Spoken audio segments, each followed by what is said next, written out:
ಸರ್ಕಾರಿ ನೌಕರಿಯ ಸಭೆ ಈಗಾಗಲೇ ತಾಲೂಕು ಮಟ್ಟ ಮತ್ತು ಜಿಲ್ಲಾ ಮಟ್ಟದ ಸಭೆಗಳನ್ನೆಲ್ಲ ಮತ್ತು ಪದಾಧಿಕಾರಿಗಳ ನಾಯಕ ಮಾಡ್ತಕ್ಕಂಥದ್ದು ಎಲ್ಲ ಕಡೆ ಹೋಗಿದ್ದಾರೆ. ಏನು ಕೆಲಸಗಳಾಗಬೇಕಾಗಿದೆ ಆ ಜಿಲ್ಲೆಯಲ್ಲಿ ಕೂಡ ಮುಗಿಸ್ತಾಯಿದೆ. ಮುಖ್ಯ ಉದ್ದೇಶ ಮಾತನ ಮಹಾಸಭೆಯ ಸದಸ್ಯರನ್ನ ನೋಂದಾಯಿಸ್ಕೊಳ್ತಕ್ಕಂಥದ್ದು. ನೋಂದಾಯಿಸಿಕೊಂಡ ನಂತರ ಮಾದಾರ ಮಹಾಸಭೆಯ ಮುಖ್ಯ ಉದ್ದೇಶ ಅಂತಂದರೆ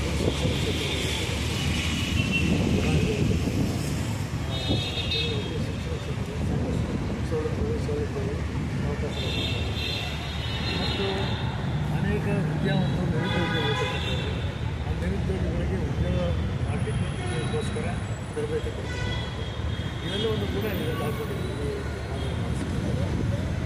ಹಾಗಾಗಿ ಇದೊಂದು ಭಾಳ ಮುಖ್ಯ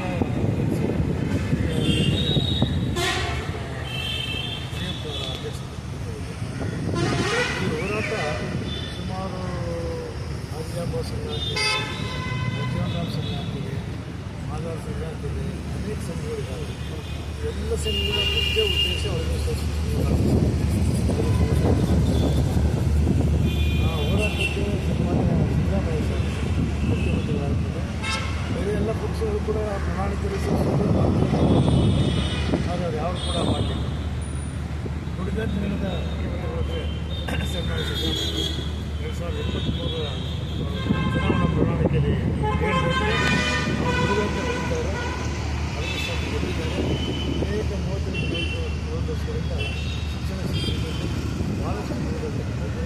ಸಾಮಾಜಿಕ ಕ್ಷೇತ್ರದಲ್ಲಿ ಹಾಗೂ ಸರ್ಕಾರಿ ಉದ್ಯೋಗಗಳು ಕೂಡ ಭಾಳ ಜನಸಂಖ್ಯೆ ಜಾಸ್ತಿಯಲ್ಲೂ ಕೂಡ ಅವಕಾಶಗಳು ಒದಗಿಸಿದ್ದಾರೆ. ಸಮಾಜಕ್ಕೆ ಸಾಮಾಜಿಕ ನ್ಯಾಯ ಕೊಟ್ಟಿದ್ದಾರೆ ಸಿದ್ದರಾಮಯ್ಯ ಸಾಹೇಬರು. ಅದಕ್ಕೆ ಇವತ್ತು ದಿನ ಈ ಸಭೆಯಲ್ಲಿ ಮೊಟ್ಟ ಮೊದಲನೇದಾಗಿ ಮುಖ್ಯಮಂತ್ರಿಗೆ ನಾವು ಧನ್ಯವಾದ ಚಲುವಳಿಕೆ. ಎರಡನೇದಾಗಿ ಮುಂದಿನ ಕಾರ್ಯಕ್ರಮಗಳನ್ನು